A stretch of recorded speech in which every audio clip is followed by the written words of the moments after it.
Work on it, bro. I took a red on that side. I'm not even understand.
Ladies and gentlemen, please take your seats and silence your cell phones. The program will begin shortly. Thank you.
Ladies and gentlemen, please take your seats. The program will begin shortly.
Ladies and gentlemen, the President of the United States, accompanied by the Vice President of the United States, Deputy Attorney General Lisa Monaco, and Mia Tretta.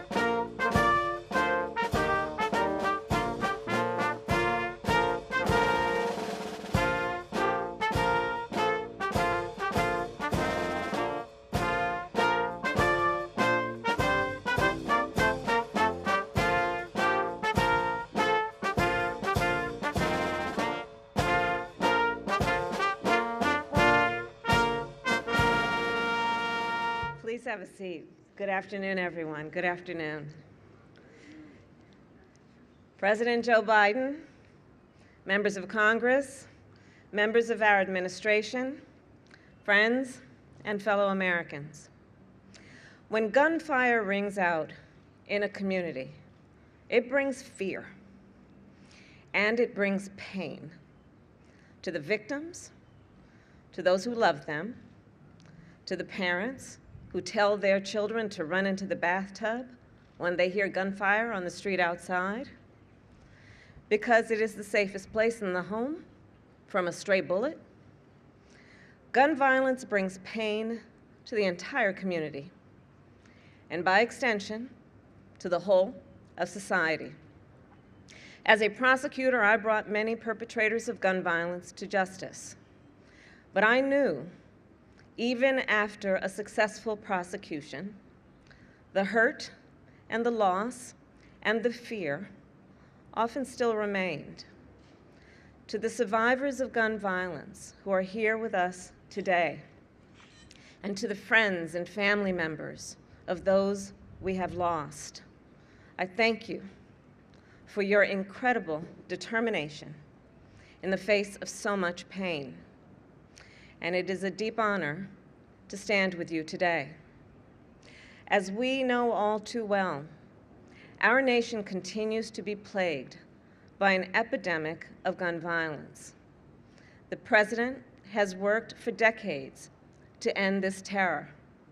For my whole career, addressing gun violence has been one of my top priorities, first as a courtroom prosecutor, then as the elected district attorney of San Francisco when we created a gun specialist unit to go after violent offenders, then as Attorney General of California, where we worked within our California Bureau of Firearms to investigate and seize firearms for those who unlawfully possess them. I have seen firsthand how our nation's epidemic of gun violence has been driven by the proliferation of guns in our communities, and increasingly in recent years by the proliferation of ghost guns. Ghost guns can be purchased on the internet and assembled at a kitchen table.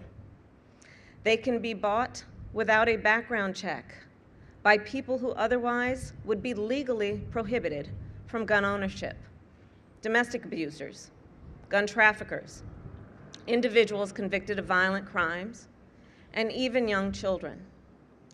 Traditional guns are required to have serial numbers, which can help law enforcement identify a firearm that has been stolen from its lawful owner or found at the scene of a crime. Ghost guns have no serial numbers. They are practically untraceable, making it more difficult for law enforcement to hold to account those who use weapons to do violence.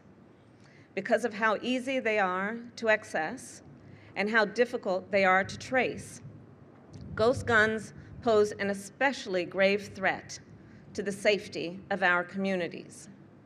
That is why, as a United States Senator, I was proud to co-sponsor a bill to manufacture and end the manufacturing, of sale of ghost guns, and it is why we are here today, to announce new actions to get ghost guns off our streets and to protect our communities from gun violence.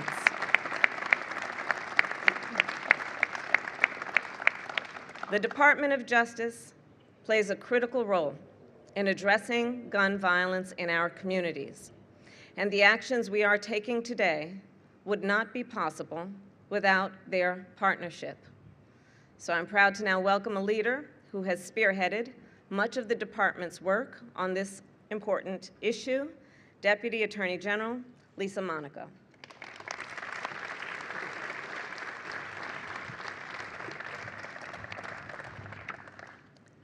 Thank you very much, Madam Vice President, Mr. President, Mia.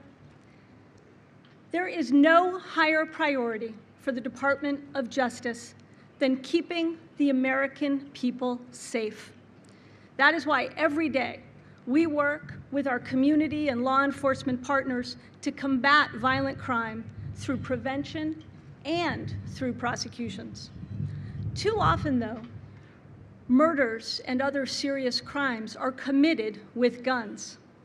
Each victim of gun violence is someone's loved one, a neighbor, a friend.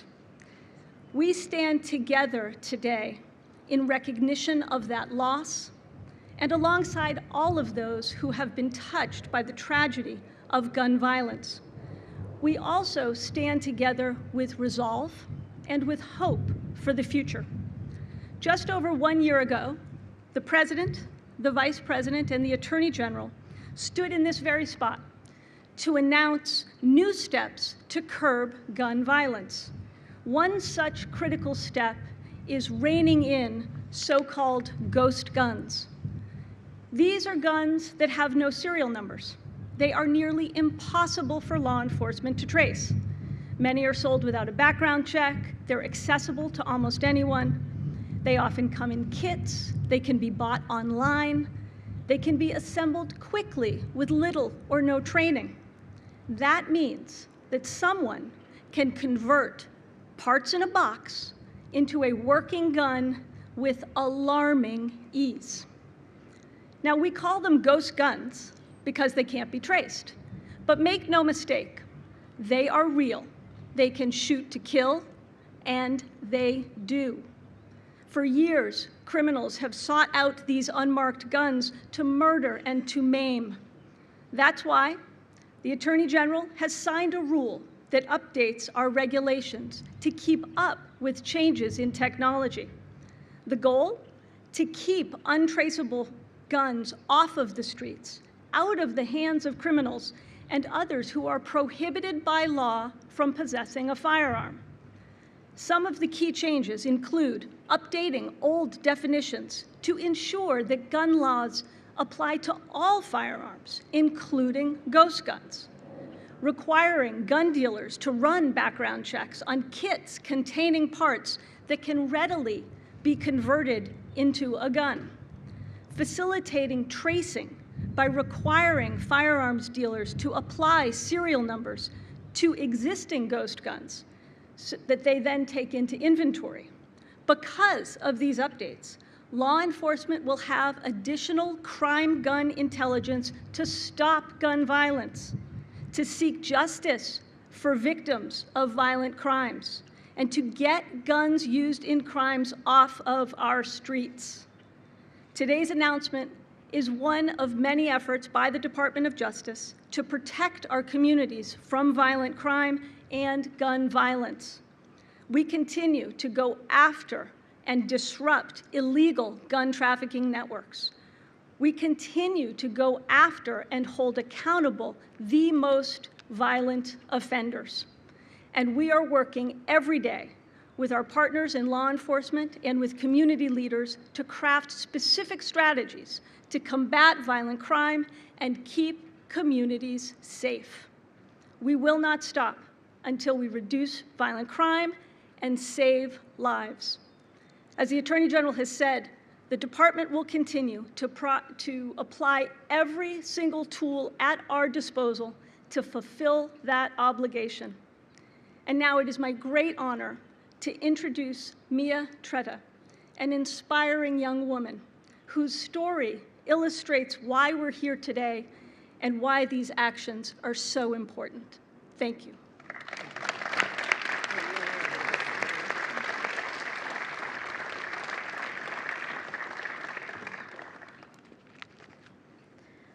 Thank you so much, Deputy Attorney General. Good afternoon. As she said, my name is Mia Tretta, and it's an honor to be here today. And not just because it's the White House, but because I'm speaking on behalf of two classmates who can't be here with us, one of whom was my best friend. When I woke up on November 14th, 2019, my biggest worry of the day was a Spanish test. I was a freshman at Saugus High School in Santa Clarita, California, determined to get good grades.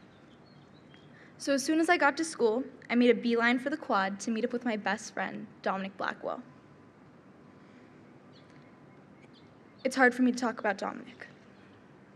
Like me, Dominic had big dreams, liked doing well in school, and planning for our futures.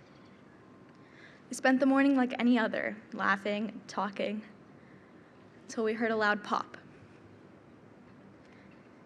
It was a gunshot, followed by 6 more.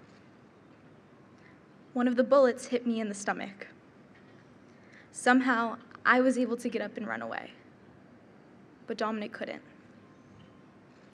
I was airlifted to the hospital and spent hours in surgery having a bullet removed from my abdomen that was millimeters away from my major artery. Then my parents told me the terrible truth. Dominic had died, and so had another classmate, Gracie Ann Muehlberger, a 15-year-old girl with an infectious laugh. And a community was left shattered. I later learned that we had been shot by a 16-year-old student for reasons I will never know. He had brought his father's weapon to school, a firearm I would come to know as a ghost gun. Ghost guns are untraceable, build-it-yourself firearms that look like a gun, shoot like a gun, and kill like a gun, but have not been regulated like a gun. I've also learned that as a student, I don't just have to worry about Spanish tests, but about my life. School shootings with ghost guns are on the rise. And the most lasting thing I have learned, other than the loss of friends or the shattering of my youth, is that nothing has relieved the pain in my heart like working to prevent more senseless shootings. So my family and I joined Everytown for Gun Safety, Moms Demand Action, and Students Demand Action. And we worked with thousands of other young activists and survivors to prevent more things like this happening. They turned my pain into progress. And that's why we're here today, celebrating progress, life-saving progress.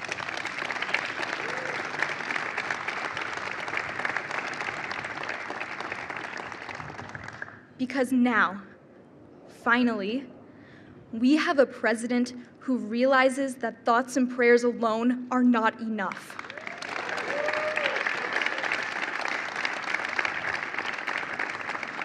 A president who has been standing up to the gun lobby for decades and winning.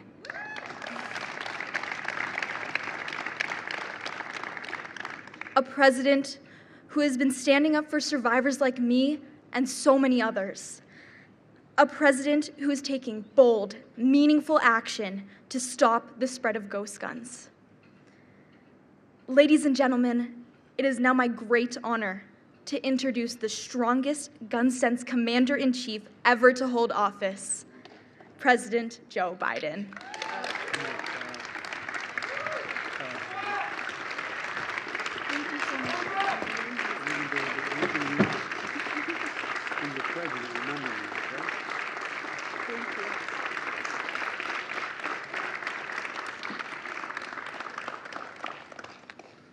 Wow. Thank you, Madam Vice President, Deputy Attorney General Monaco. And Mia, you're an incredible young woman. We spoke for a moment inside the Oval Office, and a lot of people here who have lost someone, and too many here have lost someone, know that no matter what the occasion, how celebratory or not it is, when you have to repeat it, you relive it like it just happened a moment ago. Your poise, your confidence, and your intellect are really impressive, honey. I mean, they really are. And you know, I think most people here can tell you've gone through serious loss, that the best way to deal with it is find purpose. And you found real purpose. And you are impressive. And thank you for sharing your strength, for helping us remember your friend Dominic Blackwell and Gracie Muehlberger. You know, Dominic and Gracie's parents are with us today. Are you prepared to stand up? If I don't want to embarrass you, but would you stand up?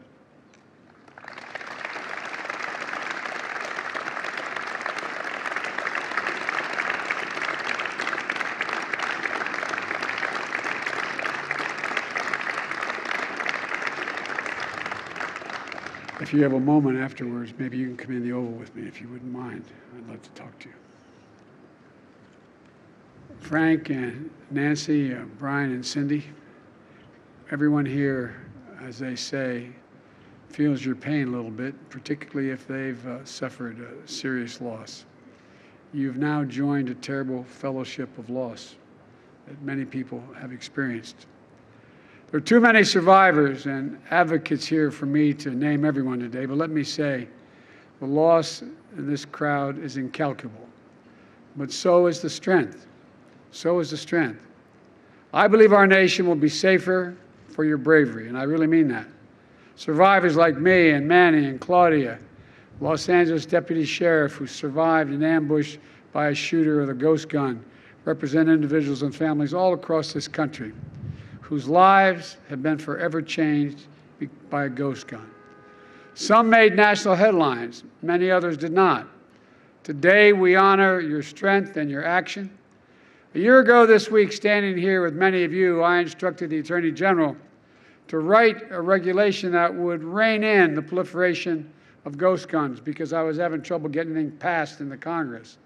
But I used what we call regulatory authority. A year later, we're here, we keep that promise.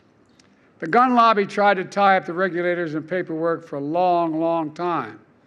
The NRA called this rule I'm about to announce extreme. Extreme. But let me ask you, is it extreme to protect police officers? Extreme to protect our children? Extreme to keep guns out of the hands of people who couldn't even pass a background check?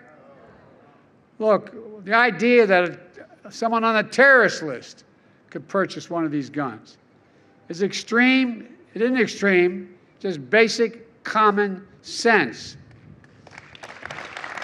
You know,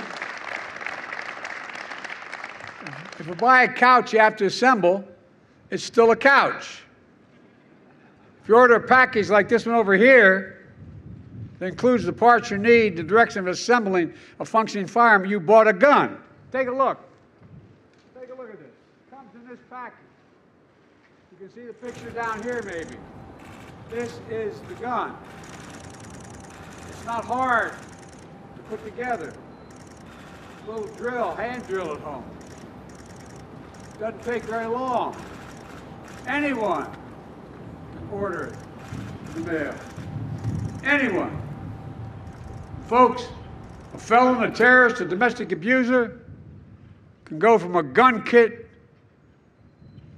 to a gun in as little as 30 minutes. Buyers aren't required to pass background checks because guns have no serial numbers, these guns. When they show up at a crime scene, they can't be traced. Harder to find and prove who used them. Meaning you can't connect the gun to the shooter and hold them accountable. In fact, the ATF reports that they've been able to trace less than 1% of ghost guns reported by law enforcement.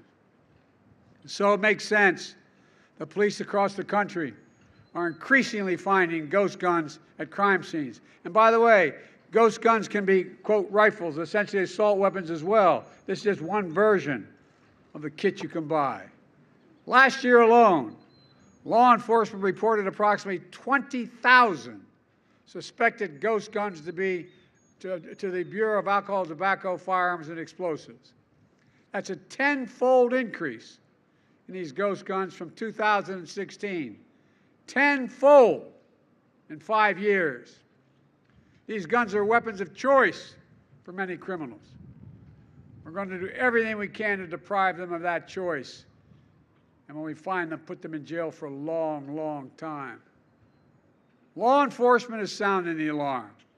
Our communities are paying the price, and we're acting. Today, the United States Department of Justice is making it illegal for a business to manufacture one of these kits without a serial number. Illegal.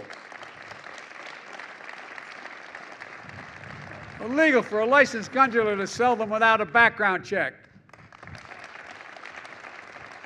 And starting today, weapons like the one used in Saugus High School and to ambush deputies that are here with us today are being treated like the deadly firearms they are. And if somebody sells a ghost gun to a federally licensed dealer, for example, a pawn shop, that dealer must make the firearm and mark it with a serial number before reselling it. All of a sudden, it's no longer a ghost. It has a return address. It's going to help save lives, reduce crime, and get more criminals off the streets. And this rule is only part of our strategy to go after ghost guns. In February, the Department of Justice launched a national ghost gun enforcement initiative, intensifying our efforts to bring cases against those who use ghost guns illegally. We're teaching investigators and prosecutors best practices, how to build these cases, and assigning a coordinator in each of the ATF field divisions to serve as a point person for helping federal, state, and local law enforcement go after ghost guns. If you commit a crime with a ghost gun, expect federal prosecution. Not just state, expect federal prosecution.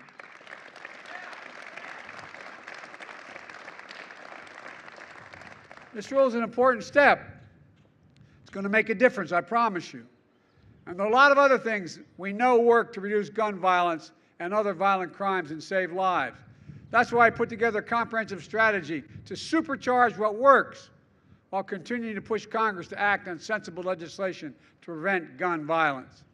In addition to today's rule, we're working on 4 areas. First, we're going after rogue gun dealers. The last time we had data on this was more than 20 years ago. 5% of gun dealers sold 90% of illegal guns found at crime scenes. 5% sold 90%. These merchants of death are breaking the law for profit, selling guns that are killing innocent people. We're cracking down on these gun dealers and the violent criminals they knowingly arm. Second, we're disrupting illegal gun trafficking. Attorney General Garland has directed all U.S. attorneys to prioritize combating gun trafficking that is moving guns across state lines and city boundaries. The Justice Department is surging prosecutorial resources to help shut down these trafficking corridors, including the one known as the Iron Pipeline that funnels weapons from gun shops in states like Georgia to crime scenes up and down the East Coast. Thirdly, we're funding strategies we know reduce gun crime, community policing, and community violence interruption. Look, I've said it many times. The answer is not to defund the police. It's to fund the police and give them the tools and training to support they need to be better partners and protectors of our communities in need. And I've already made clear that I want cities, states, counties, and tribes to use some of the $350 billion we sent to them in the American Rescue Plan that I wrote in the first month to reduce gun violence, hire police officers for community policing, pay police overtime, purchase crime-fighting technologies. They were given the money, they can do it. Spend it. And now, on top of that, I'm calling for additional funding to put police on the streets for community policing. One thing we learned in the middle of the crime wave not long ago, when the cop knows by first name, who owns the corner drugstore, who lives in the apartment above 6B, who the people who are the pastors of the churches. Guess what? People talk to them. They trust them. My son was the Attorney General in Delaware. He'd go around and make sure everybody literally in these high crime rate neighborhoods, he'd give them his personal cell phone number and instructed all the cops to do the same thing. And they did. And the crime plummeted. Not a joke. Look at the record. Not just my son, but all across the nation. And for the FT to hire agents, they need to help to fight gun crime. More agents. My budget funds body cameras, make sure police work with our local communities and are accountable to the local communities. We're also investing in community violence intervention. These are areas, local programs that utilize trusted messengers, community members and leaders to work directly with people who are the most likely to commit a gun crime or become victims of gun crime. Get to them early. It works. It works. They intervene before it's too late. Fourth, we're funding jobs and training for young people, summer programs, drug treatment, mental health, housing availability, criminal justice reform, and reentry support for people coming home after incarceration. Right now, you get let out of prison after serving your time, you get a bus ticket and $25. You end up under the same bridge you left 2, 5, 10 years earlier.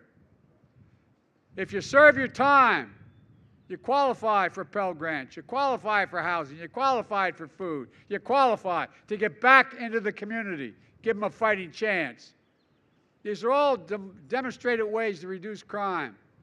And I'm strongly urging cities, states, counties, and tribes to use the rescue plan funding we sent them to do more in each of these areas. And they need to do more and do it quickly before the summer, when crime typically surges around America. So, we're pushing in each of these areas, but none of this absolves Congress, with all due respect to my members of Congress here, they're the wrong people I'd be talking to, for the responsibility to act. We need Congress to pass universal background checks. Universal background checks. And I know it's controversial, but I got it done once. Ban assault weapons and high-capacity magazines.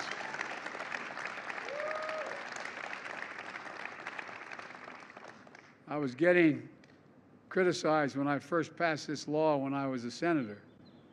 And guess what? I was down in southern Delaware, do a lot of hunting and fishing down there. And I was walking up one of the creek beds. And the guy standing there said, "You want to take my gun?" I said, "No, I'll take your gun." He said, "Well, you're telling me I can't have more than the next number of bullets in my gun." And I said, "What do you think, the deer you're hunting or wear Kevlar vests? What the hell you need 20 bullets for? You must be a hell of a terrible shot." I'm serious. Think about it. Think about the mass shootings. As many as 100 rounds. It's a weapon of war. There's nothing to do with recreation. Outright banning the sale and possession of unserialized guns. Eliminate gun manufacturers' immunity from liability. They're the only outfit. They're the only outfit in the country that is immune.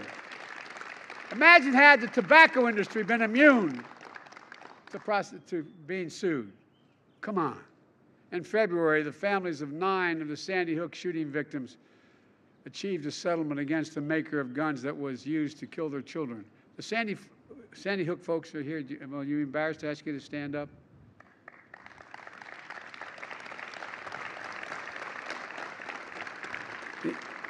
These folks right here did more to keep all this going than anybody. We owe you, man. We owe you. It never goes away, does it?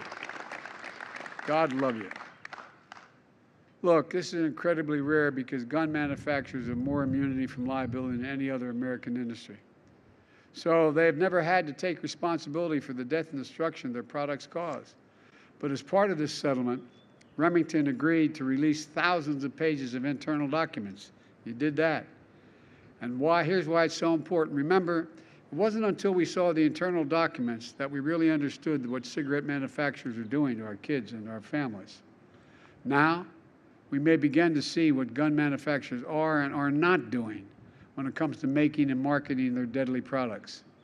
And by the way, it's going to sound bizarre. I support the Second Amendment. You have a right. But from the very beginning, the Second Amendment didn't say you can own any gun you want, as big as you want. You couldn't buy a cannon when, in fact, the Second Amendment passed. And certain people from the very beginning weren't allowed to purchase guns. It's nothing new. It's just rational. Look, this should be just a start. We need to repeal the liability shield of gun manufacturers and finally hold them accountable for false advertising and many other things they do. There's one more action I'm taking today. There's only been one Senate who's confirmed the Director of Bureau of Alcohol, Tobacco, Firearms, and Explosives in the Bureau's entire history. It used to be didn't require Senate action when I first got to the Senate. But it's only been one since it became required confirmation.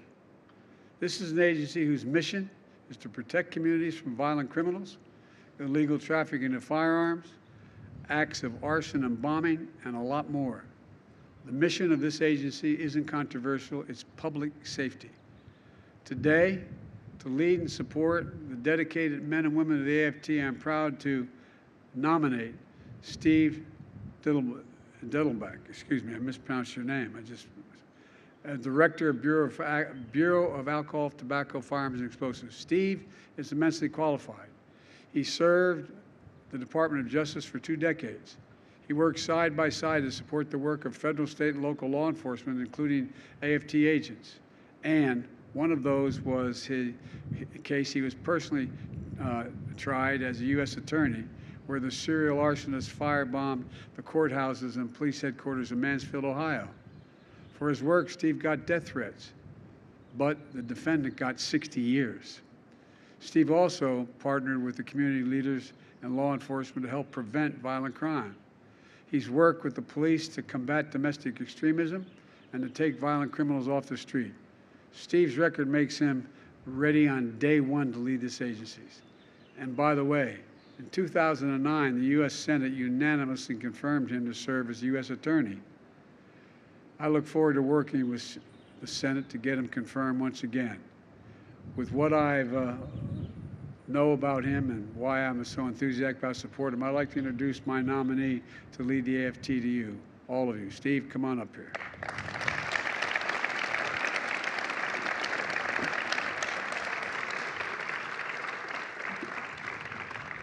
I'll just take this off. Thank you, buddy. I'm just going to stand over here.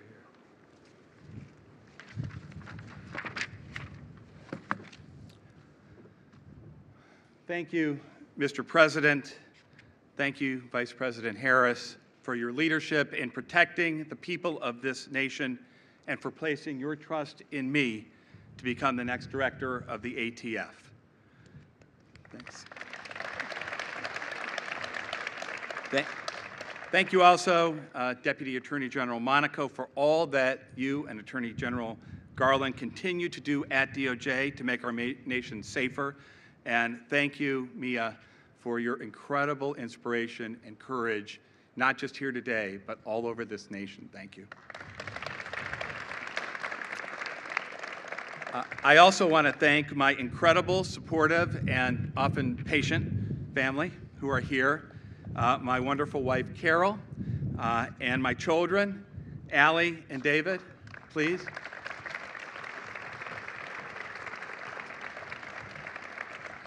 He's 16 years old. I want to draft him. Is there an agent in the house? But seriously, most especially today, I want to thank the men and women of the ATF. You know, I started as a career prosecutor back in 1992, and I have spent 3 decades watching and admiring agents and staff at the ATF, along with its federal, state, and local law enforcement partners as they work tirelessly and courageously to protect the American people. I would also say they work in anonymity, but that would not be completely true.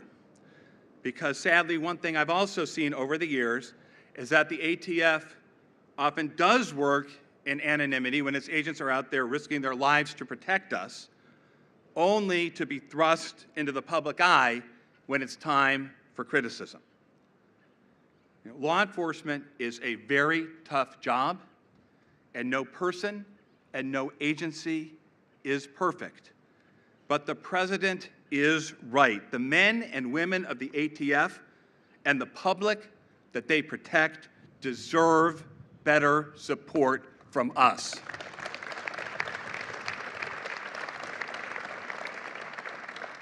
I've seen firsthand the work that so many at the ATF do to protect us from violence. They're dedicated, they're professional, and they're effective. They don't write the laws. Their mission every day is just to go out and enforce those laws and protect the public from a wide range of threats. When I was U.S. Attorney, our office partnered with the ATF and the Cleveland Police as they doggedly investigated and brought a case involving the deadliest home arson in Cleveland history. Killed 9 people, including 8 kids. I also saw the ATF partner with the FBI and our office, first to find and then to bring to justice a bigot who drove from Indiana to outside Toledo to torch the largest mosque in Ohio.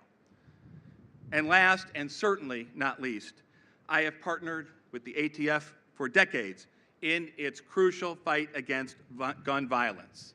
Whether it was taking a single violent recidivist off the street in Maryland, or putting together a big racketeering case against a violent gang in Youngstown, Ohio. I have seen the ATF work with other law enforcement to make so many of our communities safer. As we emerge from this pandemic, we've got to recognize that many Americans still face fear and isolation, not because of a virus, but because of an epidemic of firearms violence. It's not a new problem, and it has many causes. That's why it's going to take an all-hands-on-deck partnership approach to address that issue. And the ATF will be there.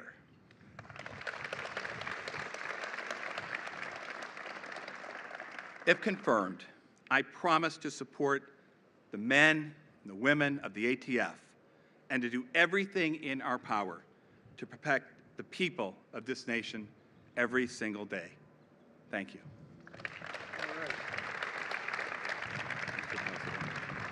Good job. Thank you, Mr. President. Thank you all for coming. By the way, he was responsible for the weather as well. Thank you, thank you, thank you.